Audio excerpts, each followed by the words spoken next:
নমস্কার বন্ধুরা, খবর সন্ধান চ্যানেলে আপনাদের প্রত্যেককে স্বাগত জানাচ্ছি। আজকে 15 মার্চ 2026 সাল এবং রবিবার। এই মুহূর্তের তথ্য রয়েছে আজ থেকে পশ্চিমবঙ্গের দক্ষিণবঙ্গে দুর্যোগের পূর্বাভাস। আগামীকাল রয়েছে অনেক জেলাতে অরেঞ্জ অ্যালার্ট। প্রায় 70 কিলোমিটার ঘন্টায় গতিবেগে প্রচণ্ড কালবৈশাখীর দাপট থাকতে পারে। তো দক্ষিণবঙ্গের পশ্চিমবঙ্গের কোন কোন জেলাতে সেই অবস্থা হতে পারে, পাশাপাশি ঝাড়খণ্ড, পশ্চিমবঙ্গের উত্তরবঙ্গ, উত্তর পূর্ব বাংলাদেশ এবং পাশাপাশি অন্যান্য যে উত্তর পূর্ব ভারতের রাজ্য রয়েছে সেখানে পরিস্থিতি কেমন থাকতে পারে, এই সমস্ত বিষয়ে আপনাদের দেখিয়ে দেওয়ার চেষ্টা করব। তো শেষ পর্যন্ত সঙ্গে থাকবেন। আশা করছি এই ইনফরমেশন বা তথ্য আপনাদের কাজে লাগবে, ভালো লাগবে। চ্যানেলকে সাবস্ক্রাইব করবেন, একটি লাইক করতে ভুলবেন না। সকালের দিকের যা পরিস্থিতি রয়েছে তাতে মেঘলা আকাশ থাকার সম্ভাবনা রয়েছে মূলত উত্তর পূর্ব ভারত এবং রয়েছে উত্তর পশ্চিমবঙ্গের। তবে দক্ষিণবঙ্গে তেমনটা সকালই প্রচণ্ড মেঘলা আকাশ থাকার সম্ভাবনা নেই। তবে উপকূলবর্তী যে জেলাগুলো রয়েছে, যেমন মেদিনীপুর রয়েছে, 24 পরগনা রয়েছে, এখানে মেঘলা মেঘলা আকাশ থাকার সম্ভাবনা রয়েছে। কিন্তু বর্ধমান বলুন বা অন্যদিকে ঝাড়খণ্ড, এছাড়া রয়েছে পুরুলিয়া, বাঁকুড়া, সেদিকে ততটা মেঘলা আকাশ নেই। উত্তরবঙ্গের জেলাগুলোর মধ্যে দেখা যাচ্ছে যে মালদা, দক্ষিণ দিনাজপুর, এদিকে ততটা মেঘলা আকাশ দেখা যাচ্ছে না। বেলা যত বাড়বে আস্তে আস্তে মেঘের ঘনঘটা শুরু হতে পারে। তবে সবথেকে বড় পরিবর্তন দুপুরের পর থেকে শুরু হতে পারে। ঝাড়খণ্ড এবং পশ্চিমবঙ্গের দক্ষিণবঙ্গে কালবৈশাখী ধেয়ে আসবে আজকে দুপুরের পর থেকে রাতের মধ্যে, এমনটাই জানিয়েছেন আবহাওয়া দপ্তর। তো কোন কোন জেলাগুলোতে অবশ্যই আপনাদের দেখাবো। তো দেখতে পাচ্ছি যেটা আমরা দুপুরের পর থেকে মেঘলা মেঘলা আকাশ শুরু হবে এবং পরবর্তী ক্ষেত্রে মেঘ আরও আসবে এবং বজ্রবিদ্যুৎ সহ বৃষ্টির পূর্বাভাস রয়েছে। প্রথমে একবার আমরা দেখার চেষ্টা করব এখান থেকে আমরা কি দেখতে পাচ্ছি। সবথেকে বেশি বৃষ্টির মেঘ থাকার সম্ভাবনা যেটা রয়েছে এখান থেকে, যেটা আমরা লক্ষ্য করতে পারছি, তার মধ্যে রয়েছে পূর্ব বর্ধমান, সঙ্গে রয়েছে পশ্চিম বর্ধমান, এছাড়া রয়েছে বীরভূম, মুর্শিদাবাদ, নদিয়া, এই সমস্ত জেলাগুলোতে প্রচণ্ড মেঘলা আকাশ এবং বজ্রবিদ্যুৎ সহ ঝড় বৃষ্টির সম্ভাবনা বেশি। এবার আমরা দেখার চেষ্টা করব বৃষ্টি মোডে আমরা এসেছি। সকালের দিকে সেরকম কোনো বৃষ্টির পূর্বাভাস নেই পশ্চিমবঙ্গের দক্ষিণবঙ্গের জেলাগুলোতে। তবে উত্তরবঙ্গের জেলাগুলোতে বৃষ্টির সম্ভাবনা রয়েছে। আলিপুরদুয়ার, কুচবিহারে হালকা বৃষ্টি হতে পারে। আর আসামের ক্ষেত্রে শিলচরের দিকে সকালের দিকে বৃষ্টির পূর্বাভাস, বাংলাদেশের সিলেটের দিকে বৃষ্টি হতে পারে, ত্রিপুরার দিকে বৃষ্টি হতে পারে, এমনটা সম্ভাবনা প্রধানত রয়েছে। এবং তবে দুপুরের পর থেকে বৃষ্টির সম্ভাবনা বা পূর্বাভাস আমরা দেখতে পাচ্ছি। বিশেষ করে ঝাড়খণ্ড হয়ে পশ্চিমবঙ্গের দক্ষিণবঙ্গের দিকে বৃষ্টি ঢুকবে। বৃষ্টির ক্ষেত্রে যা বলা হয়েছে, প্রত্যেকটা জেলার দিকেই আজকে হালকা থেকে মাঝারি বৃষ্টি হতে পারে। তবে সমস্ত জায়গায় বা অধিকাংশ জায়গায় বৃষ্টির কোনো খবর আজকে নেই। তবে 30 থেকে 40 কিলোমিটার বেগে দমকা ঝোড়ো হাওয়ার সম্ভাবনা রয়েছে। তবে যেটা প্রথমেই আপনাদের দেখালাম যে বৃষ্টির মেঘটা বেশি থাকার সম্ভাবনা, এ থেকে ঝড় বৃষ্টির কিছুটা সম্ভাবনা বেশি রয়েছে তুলনামূলকভাবে। দুই বর্ধমান রয়েছে, নদিয়া, বীরভূম, মুর্শিদাবাদ রয়েছে, এছাড়া রয়েছে পার্শ্ববর্তী কিছু কিছু জায়গাতে। তবে অন্যান্য প্রত্যেকটা জেলার দিকে যেমন রয়েছে 24 পরগনা, মেদিনীপুর, কলকাতা, এছাড়া রয়েছে হাওড়া, সঙ্গে রয়েছে ঝাড়গ্রাম, বাঁকুড়া, পুরুলিয়া, এদিকে হালকা থেকে 2-1 পশলা বজ্রবিদ্যুৎ সহ বৃষ্টি হতে পারে। তবে দমকা ঝড়ের সম্ভাবনা রয়েছে, বজ্রবিদ্যুতের সম্ভাবনা বেশি রয়েছে, এমনটাই তথ্য আজকে পাওয়া যাচ্ছে। তাই এই জোনগুলোর মধ্যে যে জেলাগুলো পড়ছে সেখানে ঝড় বৃষ্টির সম্ভাবনা বেশি, যেটা আপনাদের প্রথমেই বললাম। এছাড়া রাতের দিকে যা খবর রয়েছে, রাতের দিকে ঝড় বৃষ্টি আস্তে আস্তে সরে যাবে। তবে উত্তরবঙ্গের জেলাগুলোতে যা খবর রয়েছে, উত্তরবঙ্গেও কিন্তু বৃষ্টির পূর্বাভাস যথেষ্টই রয়েছে।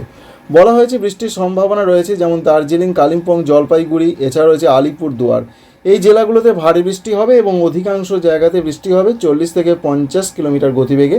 আজকে ঝোড়ো হাওয়া বয়ে যাওয়ার সম্ভাবনা রয়েছে, তেমনটা কিছুটা অবশ্যই দেখা যাচ্ছে। তবে এর পাশাপাশি যেটা আমরা দেখতে পাচ্ছি, আলিপুরদুয়ার, কুচবিহার, এই জেলাগুলোর দিকে সম্ভাবনা সব থেকে বেশি করে রয়েছে এবং রয়েছে উত্তর পশ্চিম আসামের দিকে, যেমন রয়েছে বরপেটা, এছাড়া রয়েছে গোয়ালপাড়া, গুয়াহাটি, এদিকে সম্ভাবনা বেশি।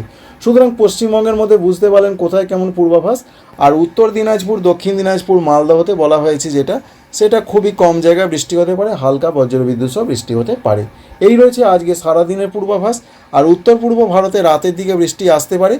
রাতের দিকে বৃষ্টির সম্ভাবনা রয়েছে আসাম, মেঘালয়, অরুণাচল প্রদেশ, ত্রিপুরা, মণিপুর, মিজোরাম, নাগাল্যান্ড, সমস্ত জায়গাতেই হালকা থেকে মাঝারি বজ্রবিদ্যুৎ সহযোগে বৃষ্টির পূর্বাভাস বা সম্ভাবনা প্রধানত আমরা দেখতে পেলাম। এছাড়া বাংলাদেশের দিকেও বৃষ্টির সম্ভাবনা যথেষ্ট রয়েছে। বিশেষ করে রয়েছে রাজশাহী, সঙ্গে রয়েছে যশোর, এছাড়া রয়েছে পাবনা, বগুড়া, সঙ্গে ঢাকা, এছাড়া রয়েছে কুমিল্লা, এই সমস্ত জায়গাগুলো এক কথায় বলতে গেলে সারা বাংলাদেশ জুড়েই বিক্ষিপ্তভাবে হালকা থেকে মাঝারি বজ্রবিদ্যুৎ সহ বৃষ্টির সম্ভাবনা দেখতে পাওয়া যাচ্ছে।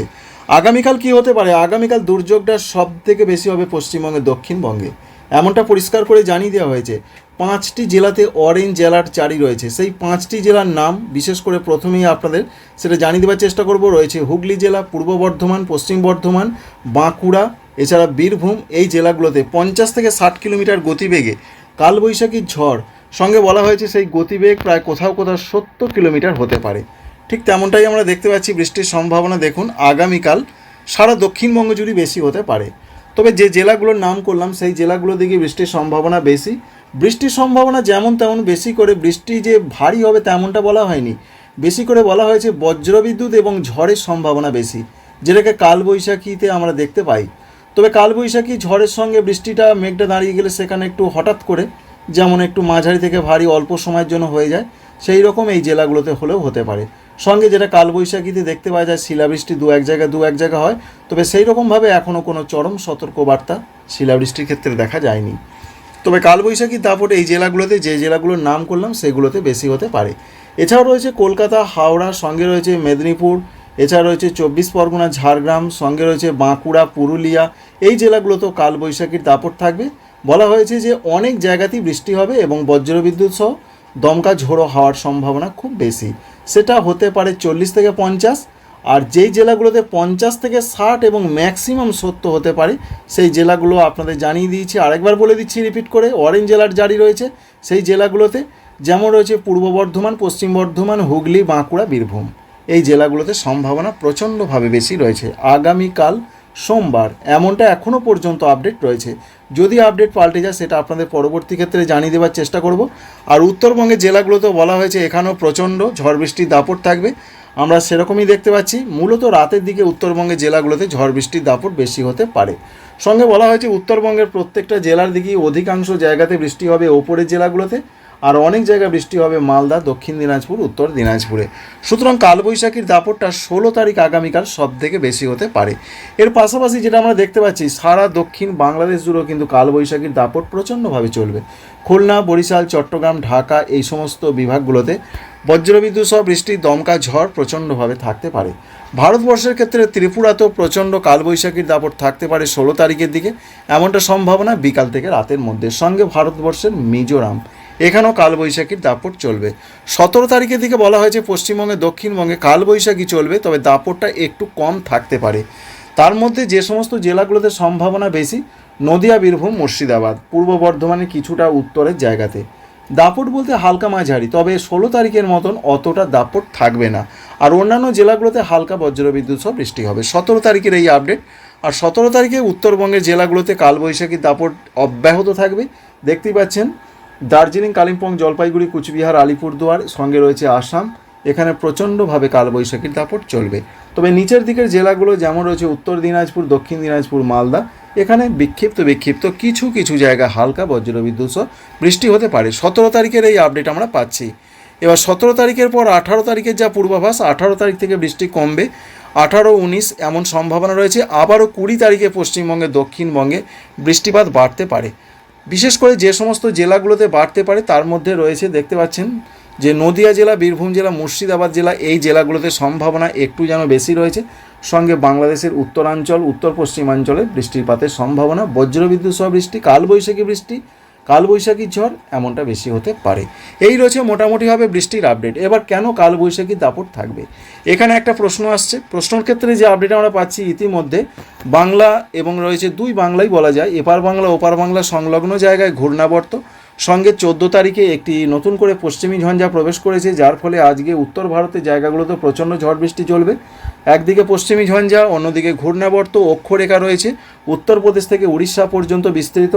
এই অক্ষরেখার টানে প্রচুর পরিমাণে জলীয় বাষ্প এবং প্রচুর পরিমাণে এত জলীয় বাষ্প তা থেকে বজ্রগর্ভ মেঘ এতটাই তৈরি হচ্ছে যে বৃষ্টির মেঘ তৈরি হচ্ছে, যার ফলেই এই কালবৈশাখীর দাপট চলবে। তাই 20 তারিখ পর্যন্ত আপনাদের জানিয়ে দিলাম কোথায় কেমন পূর্বাভাস রয়েছে। অবশ্যই আপনারা কিছুটা সাবধানে থাকবেন। বিশেষ করে সোমবার দুর্যোগটা দুই বাংলা, দুই বঙ্গ জুড়ে সব থেকে বেশি হবার খবর রয়েছে। ইতিমধ্যে সারা ভারতবর্ষে 16 তারিখে অরেঞ্জ অ্যালার্ট বহু রাজ্যে রয়েছে। যে রাজ্যগুলোতে সব থেকে বেশি দাপট থাকবে আপনাদের একবার সেটা জানিয়ে দিই। তার মধ্যে রয়েছে পশ্চিমবঙ্গ, প্রথমেই নাম রয়েছে, ওপার বাংলাও রয়েছে, বাংলাদেশ, সঙ্গে রয়েছে ঝাড়খণ্ড, অরেঞ্জ অ্যালার্ট জারি রয়েছে। এছাড়া রয়েছে ছত্তিশগড়, উড়িষ্যা, সেখানেও ঝড় বৃষ্টি দাপট চলবে। উত্তরপ্রদেশ রয়েছে, সেখানেও ঝড় বৃষ্টি দাপট চলবে। দিল্লি, পাঞ্জাব, হরিয়ানা, চণ্ডীগড় এই সমস্ত জায়গাতে ঝড় বৃষ্টির দাপট প্রচণ্ডভাবে থাকবে। এছাড়া রয়েছে উত্তরাখণ্ড, এছাড়া রয়েছে আসাম এবং অরুণাচল প্রদেশ, এই জায়গাগুলোতে প্রচণ্ড ঝড় বৃষ্টি দাপট চলবে। এই রয়েছে মোটামুটি পূর্বাভাস এখনও পর্যন্ত। আশা করছি ইনফরমেশন বা তথ্য আপনাদের ভালো লেগেছে, কাজে লেগেছে। লাইক করবেন, সাবস্ক্রাইব করবেন। Thanks for watching.